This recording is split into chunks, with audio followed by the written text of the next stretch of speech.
Alrighty. So, Finn, we've got a lot of questions for you today. But first, for those who don't know you, can you give us a bit of an introduction about yourself? Thanks so much for having me back on AbiliTV. I think what you are doing is amazing, because shows like this give people with disability the chance to tell our own stories, in our own way, instead of other people always speaking for us. ND in my case, in my own way, means using a communication device, taking a little bit longer, and probably making everyone wait while I press the wrong button at least once. For those who don't know me, my name is Finley Coll. I'm 18 years old and I live on the Sunshine Coast in Queensland. I have quadriplegic cerebral palsy. I use a wheelchair and I am nonverbal. I communicate using my device, which is a really important part of my life. I'm passionate about disability inclusion, accessibility, advocacy, and making sure people with disabilities are not just included on paper, but included properly in real life. I've been involved in projects like the Realistic Race, Boccia Advocacy, council work, and community inclusion. A lot of my work comes from my own lived experience, because I know what it feels like when systems work well, and I also know what it feels like when they don't. So I'm really excited to be here today, and I'm looking forward to sharing more of my story. What is it like to live with cerebral palsy in addition to being a quadriplegic, and what are some of the challenges you have faced? That is a really good question, but I might quickly clarify the wording. I am not a quadriplegic. I have quadriplegic cerebral palsy, which means all 4 of my limbs are affected. There are different types of cerebral palsy. For some people, it might mainly affect their legs, or one side of their body, or their arms. For me, it affects my arms, legs, movement, speech, and the way I do everyday tasks. But I can still move my hands, arms, and legs. They just do not always move the way I want them to, or as quickly and easily as other people's bodies might. Living with cerebral palsy means I have to think about things that many people do not have to think about. Getting around, communicating, personal care, transport, school, work, and even just entering a building can take extra planning. Some of the biggest challenges have not only been physical barriers, but also people's assumptions. Sometimes people see my wheelchair or hear my communication device and they assume I cannot understand, cannot contribute, or cannot make decisions for myself. That can be harder than the physical stuff sometimes, because I know who I am, I know what I want to say, and I have a lot to give. I just need the right access, the right support, and people who are willing to listen properly. So yes, cerebral palsy affects my life every day, but it is not the whole story. It is part of me, but it does not take away my personality, my goals, my humor, or my ability to be involved in the world. And for people who are watching at home who may not fully understand it, what does the NDIS actually make possible in your everyday life? For me, the NDIS makes it possible to live. And I do not mean that in a dramatic way. I mean it in a very real, everyday way. It helps me get out of bed, get ready, communicate, go to work, get into the community, and do normal life things that are not actually simple for me. Without that support, my world would get very small very quickly. And honestly, I love my mum, but I do not want my whole social life to be hanging out with her and going on playdates like I'm still a little kid. The NDIS helps me live as an adult in the world, with my own choices, my own goals, and my own life. Hi Finn, my name's Jessica. Good to meet you. You've used your platform to speak out about the recent proposed NDIS cuts. What are your thoughts and what worries you most about the direction these changes are heading in? What worries me most is that people with disability are being talked about like we are a problem to fix, instead of people with lives, goals, families, jobs, and futures. I understand that every system needs to be fair and sustainable, but when people talk about cuts, they need to understand what that actually means in real life. For me, support is not a bonus.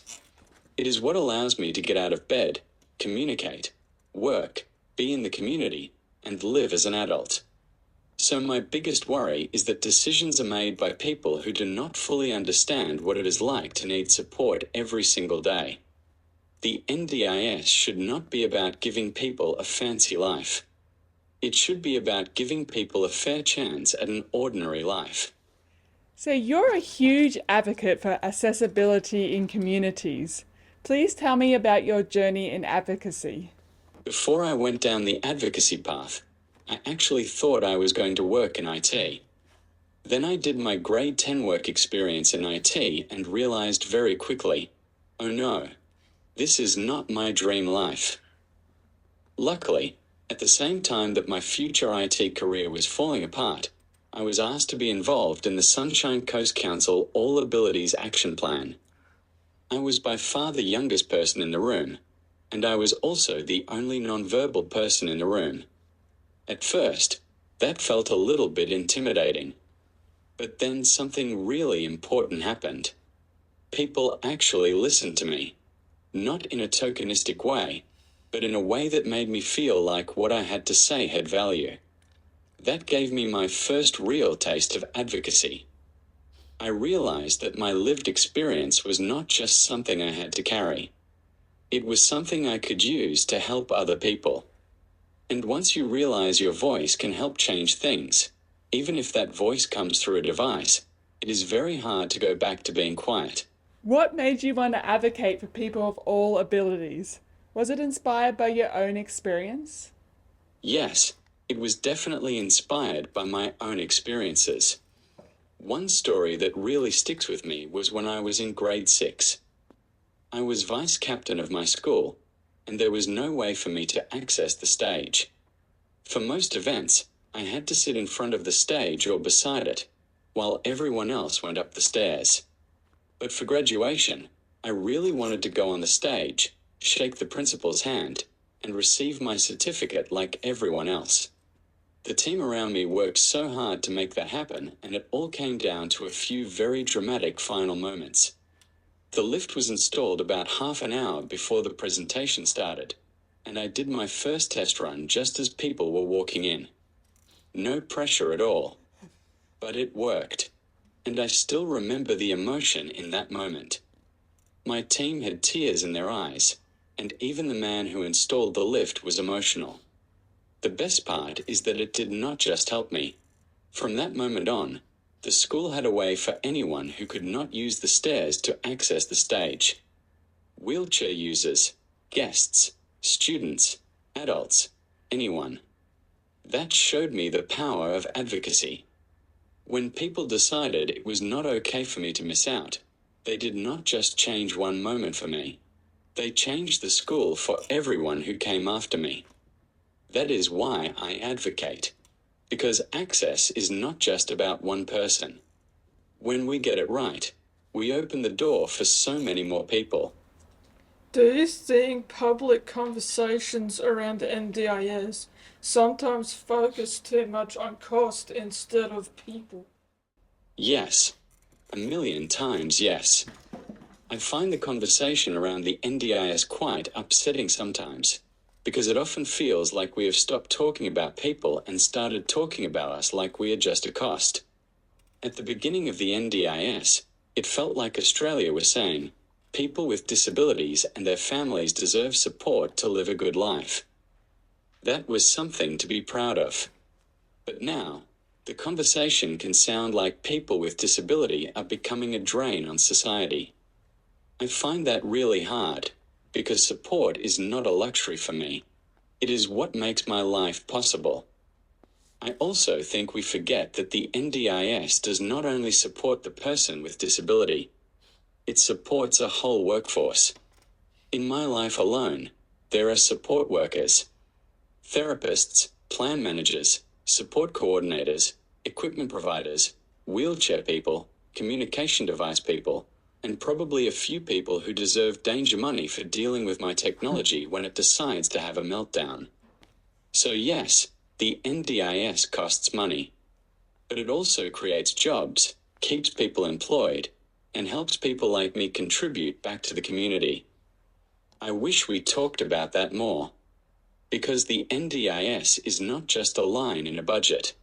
What do you wish politicians, media outlets, and the wider public understood better about living with disabilities in Australia today?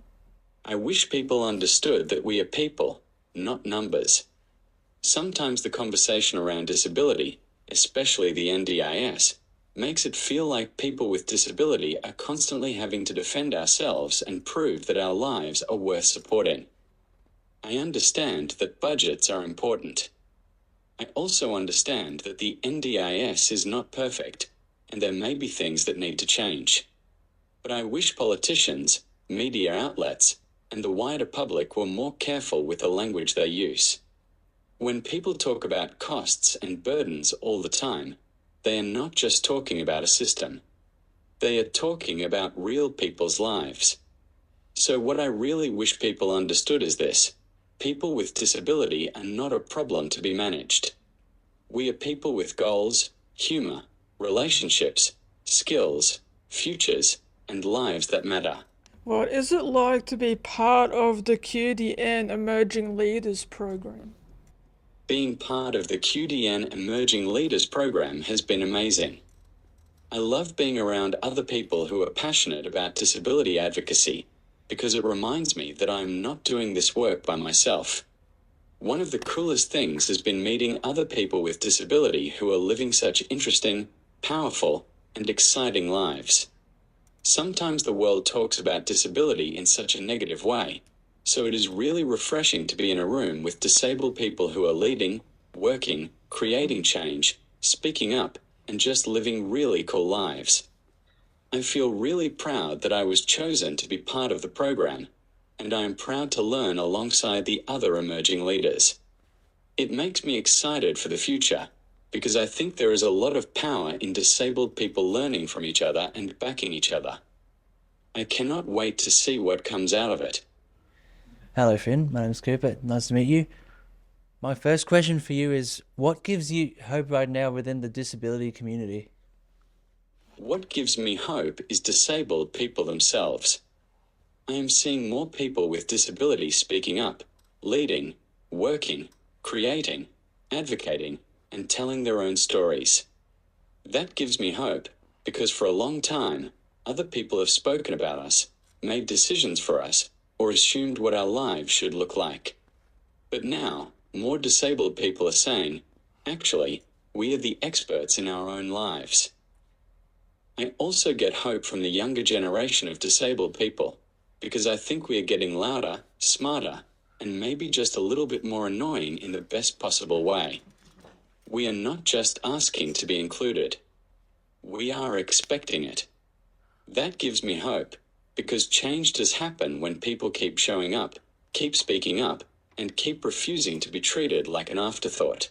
You use a device called Bob to communicate with us. Can you explain in detail how that works? Yes. I like to say I am a multifaceted communicator, which is a fancy way of saying I communicate in lots of different ways. For an interview like this, I prepare my answers beforehand because it is faster and works better for television. Otherwise, there would be some very long pauses, and people watching at home might think the TV had frozen. So for this interview, I write my answers, turn them into MP3 audio using Natural Reader, and then put them into a PowerPoint so I can play each answer when I need it. But in everyday life, I use my communication device, which is called Bob. Bob is named after Bob the Minion, because he is basically my minion. Bob works by using pages of symbols and words. I press a button, and that can take me to another page with more options. Then I keep going until I build what I want to say. It can be slow, frustrating, and time-consuming. The people around me need to be patient, accept silence, and let me go back and forth until I get my message out properly. I also communicate through my facial expressions, body language, humor, eye contact, and all the other ways people communicate without words. So really, I am practically bilingual. You speak to me in English, my brain understands the English, then I look at symbols on Bob, choose the symbols I need, and turn them back into English for you. It is a lot of work, but it gives me a voice. And trust me, I have a lot to say. If you could make Bob sound like anything, what would you choose as an option? That is such a good question. I actually had to really think about it. I do not think I need Bob to sound like a celebrity or a movie character. What I would really like is for Bob to sound more expressive. At the moment, Bob can say the words, but he does not always give them the right tone. So sometimes I make a joke, and it completely flies under the radar because Bob says it in the same voice as everything else. I would love Bob to have more emotion, more humor, and more personality in his voice. I am hoping that with the way AI is going, one day my communication device will be able to sound more like how I actually mean things. Because I promise, I'm much funnier than Bob makes me sound. I think you're funny, very funny anyway. Me too. Either way, you are pretty funny. So, anyways. Sorry if I forgot to introduce myself. My name's Brandon, by the way. Back to the questions. And how does it feel to be back on AbiliTV? It feels really good to be back on AbiliTV. Last time I was on the show, I was promoting something for Sunshine Coast Council. This time, I'm actually being interviewed, so I feel like I have stepped up a notch. Also, last time I was outside, aimlessly wandering through a forest in a wheelchair I had never used before. This time, I get to be in the studio, which feels very professional, very exciting, and much less likely to end with me getting stuck in nature. So yes, it feels great to be back, and I am really happy to be here. Now, one of your 2024 initiatives was the realistic race. Can you tell me a little bit more about that? I am not involved with the realistic race anymore, but it is still something I am really proud of. The realistic race is run by Spinal Life Australia, who I did my school-based traineeship with. I am no longer working with them, but I absolutely loved being part of that project. I worked really hard to bring the realistic race to Merredin State College, and we ran it at the school for 2 years. I think it had a really profound effect on the school, because it was not just a fun activity or a one-off awareness event. It led to real conversations and real changes. After the realistic race, I did an access audit for Merredin State College, and some changes were actually implemented because of that work. In 2025, I was awarded the Legacy Award at Merredin State College, and I think a lot of that came from my work around the realistic race and accessibility. So even though I am not involved with it anymore, I am really proud of what I helped create at Merredin. Knowing that I left a bit of a legacy at my school is an amazing feeling. How did you get involved with working for the Sunshine Coast City Council? Funny story, actually. A friend of mine invited me to come along to a Sunshine Coast Council All Abilities Action Plan event. I knew almost nothing about it, but I went along because I thought he would be there. Then he ditched me and went to the Gold Coast theme parks for the day. So there I was, at this council event, not knowing anyone, thinking, well, this is not exactly the day I planned. But it ended up being a complete game changer for me. That event opened the door to advocacy, and it led to me being involved with Sunshine Coast Council around the All Abilities Action Plan. Since then, I have worked with Council on different access and inclusion projects. So I actually do quite a bit with Council now.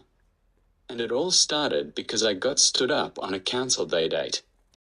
What does the future hold for working with the Sunshine Coast City Council? That is also a funny story, actually. In 2025, I was awarded Young Citizen of the Year at the Sunshine Coast Biosphere Community Awards. The CEO of Sunshine Coast Council was there presenting the awards.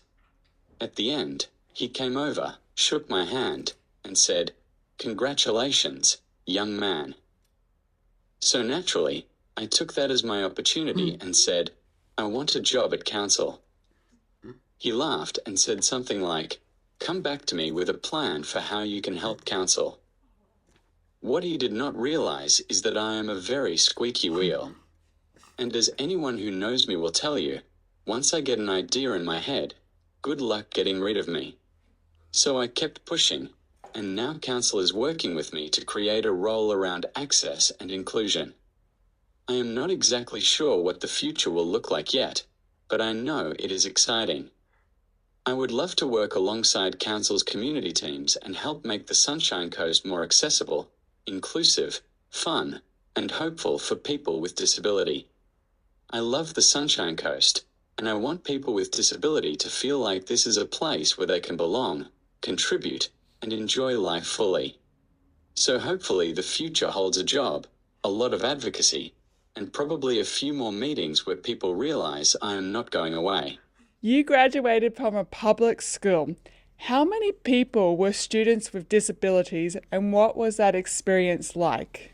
Yes, I graduated from Meriden State College with my QCA, and I am really proud of that. There were other students with disability at my school, including a couple of other wheelchair users. Some of those students I now help mentor in my role as a teacher aide at Meriden, which is a really special full circle moment for me. My experience of school was complicated.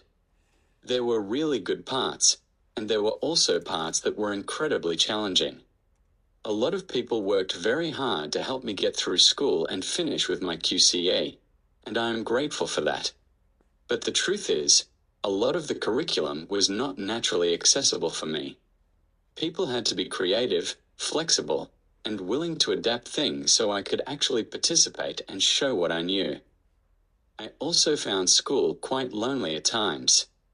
I found it hard to make friends, and in my high school years, I had a lot of trouble with my mental health. I do not think that is only a disability experience. Lots of young people struggle at school. But I do think my disability made some of those things harder. So I am proud of finishing school, but I am also honest that it was not easy. And that is part of why I care so much now about inclusion, because being physically present at school is not the same as feeling like you truly belong there. Can you tell me about your journey of advocacy for Boccia in school and for Queensland education? My advocacy for Boccia really grew through my work with Queensland Education and the AVTs, which are advisory visiting teachers.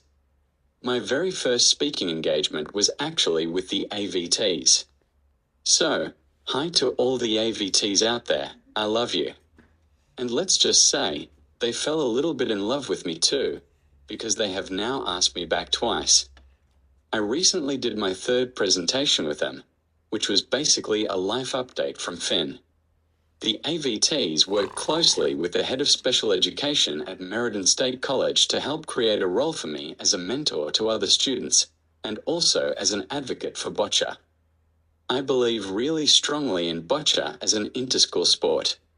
In my mind, I can see students playing netball, rugby, football, and all the usual school sports, and students with disability playing Boccia alongside them as part of the same school sporting culture. Boccia is not just a nice activity. It is a real sport. It is played around Australia and around the world, and it is a Paralympic sport, so there is a genuine pathway for students who want to keep going. It is also an amazing way for students with disability to make friends, build confidence, compete, and feel part of a bigger community. I feel very passionate that Boccia should be introduced into more schools, because students with disability deserve sporting opportunities too. In your own words, what is Boccia and how is Boccia different to similar sports like lawn bowls? Boccia is a Paralympic sport, and I like to describe it as a game of skill, strategy, and accuracy. The aim is to get your colored balls as close as possible to the white target ball, which is called the jack. It can look a little bit like lawn bowls, but Boccia is designed to be accessible for people with significant physical disabilities. Players can throw, roll, or use a ramp to release the ball. That means people with different levels of movement can still play and compete. For me, that is what makes Boccia so powerful. It is not a watered-down version of sport. It is a real sport that has been designed in a way that includes people who are often left out of sport altogether. It takes focus, control, and a lot of strategy. Also, it is one of those sports where you can look calm on the outside, but inside you are absolutely yelling at the ball to do what you told it to do. What made you choose to try out sports for the Paralympics, and what has been your favourite so far? Honestly, I just went to a come and try day. I thought I was going along to have a go at a few sports, and the next thing I knew, I was in Queensland colours, trying different Paralympic sports, and somehow accidentally becoming sporty. No one was more surprised than me. My favourite so far has probably been powerlifting. I also really love shot put, which is great because apparently I enjoy throwing heavy things around now. I am also trying out swimming, and I absolutely love the water, so if I could end up swimming, that would be very cool. I really enjoyed archery too. At one point, they even gave me something to shoot with, which, let's be honest, may have been a bold decision. But I have loved getting to try different sports and seeing what my body can do. It has been fun, surprising, and a little bit dangerous in the best possible way. You initiated the Functional Market Day. What is it, and what do you hope to achieve with the event? I absolutely love the Functional Market Day. It is a market that brings together people with disability and the amazing things they create. There are people with all different disabilities, different talents, different creative styles, and different micro-businesses, all coming together in one place. It is now heading into its third year, and I really hope it keeps getting bigger and bigger. At the moment, it is supported really well by the disability community, which is amazing. But my big hope is that the wider Sunshine Coast community gets behind it too. Because it is not just a disability event. It is a really fun day out for the whole family. You get to see how creative people are, support small businesses, buy handmade products, and celebrate people's talents. I think that is really powerful, because people with disability are so often seen through what we need, instead of what we can create, build, sell, share, and contribute. The Functional Market Day flips that around. It gives people a chance to show their creative side, be proud of their work, and be seen as business owners, makers, artists, and contributors. And honestly, I just think it is a beautiful, joyful day. I want it to become one of those Sunshine Coast events that people look forward to every year. What is your favourite part of the Functional Market Day? My favorite part is seeing everyone come together. It is this great big day of celebration, where people with disability get to show what they have created, be proud of their work, and be seen for their talents. There is such a good feeling on the day.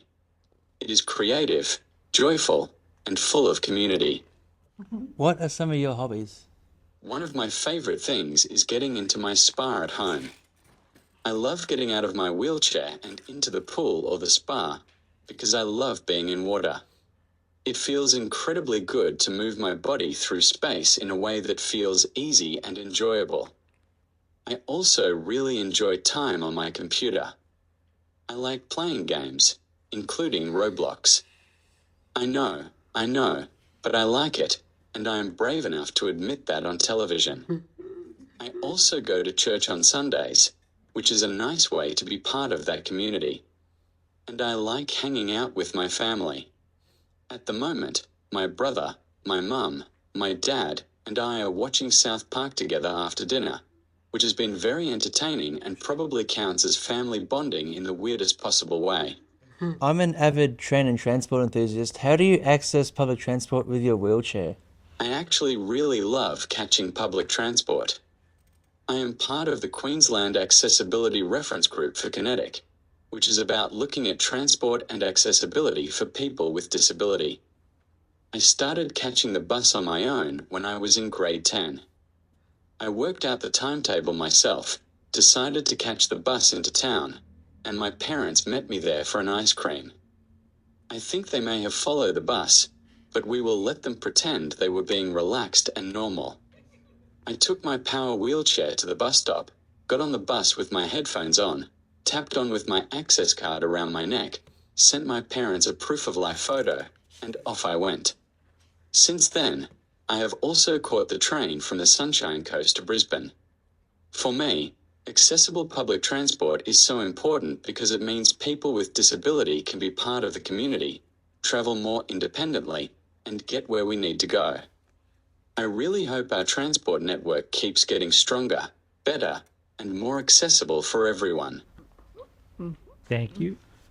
What is it like being a teacher's aide at the Merredin State College? It is super weird being back in the classroom so soon after finishing school. I have to be honest, I did not love being a student at school. It was not exactly my favorite activity. So coming back as a teacher aide has been a very strange full circle moment. But I am really enjoying working with my old teachers and teacher aides. It is cool to be on the other side now and see what school looks like from behind the scenes. Also, I have discovered that lunchtime staff gossip is actually very entertaining. I cannot believe they were keeping that from us students for all those years.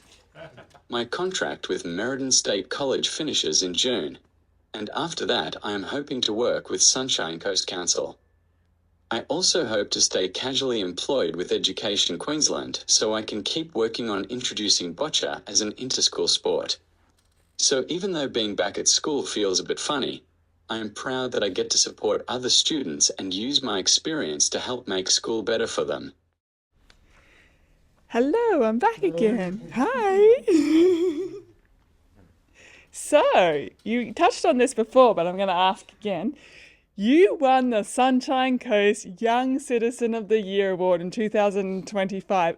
Amazing. Congratulations. How did that come about, and how did it make you feel? I was nominated because of the work I have been doing in the disability advocacy space, especially around the Functional Market Day and the All Access Days. I felt incredibly proud to be nominated.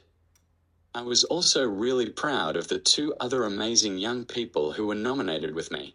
Honestly, I wish the three of us could have shared the award. But I was very honored to win. It meant a lot to have that work recognized, because disability advocacy is something I care about deeply.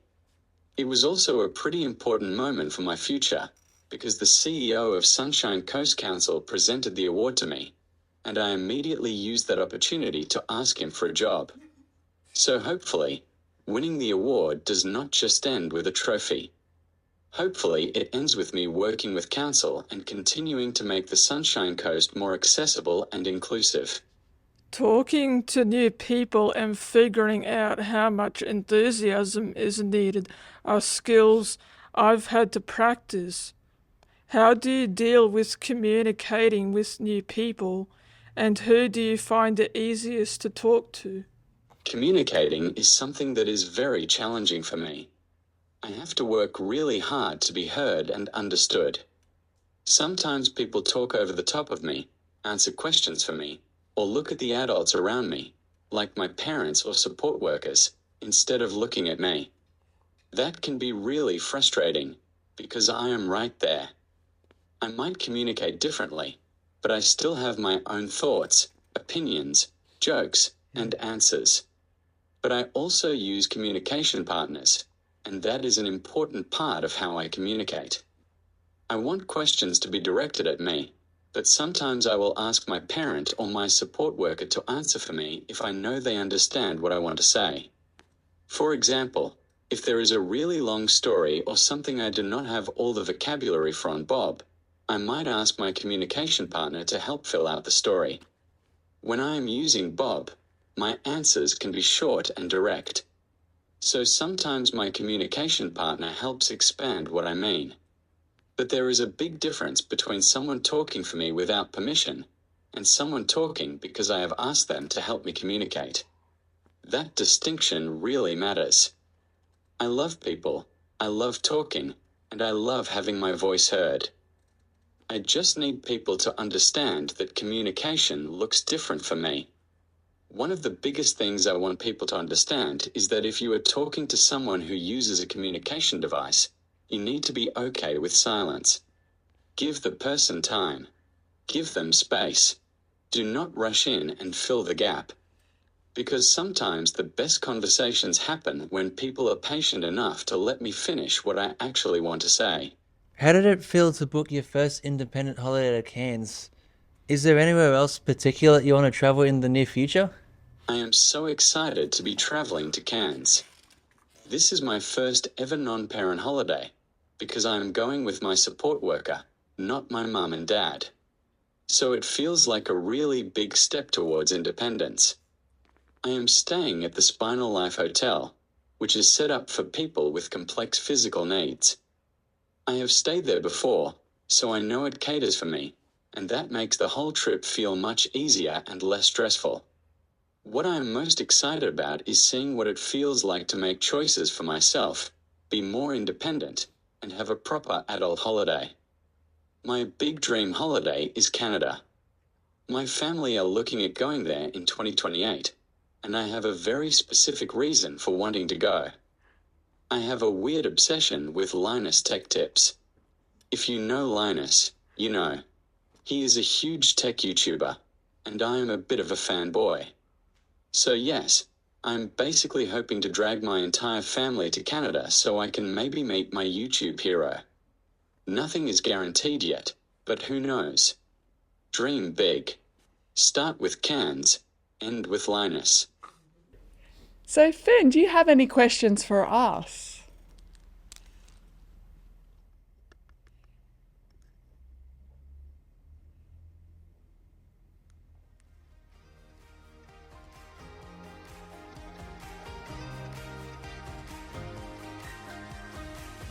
No, maybe, but thank you for asking me back, and I think your work is awesome.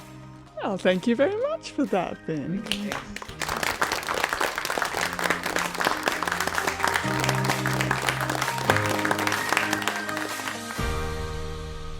Thanks so much to watching this video. AbiliTV is an independently produced television series telling stories from the disability community with a team proudly hosted and crewed by people with disabilities. By subscribing, sharing, and watching more videos, you're helping us create more opportunities, produce meaningful stories, and grow a platform where ability shines.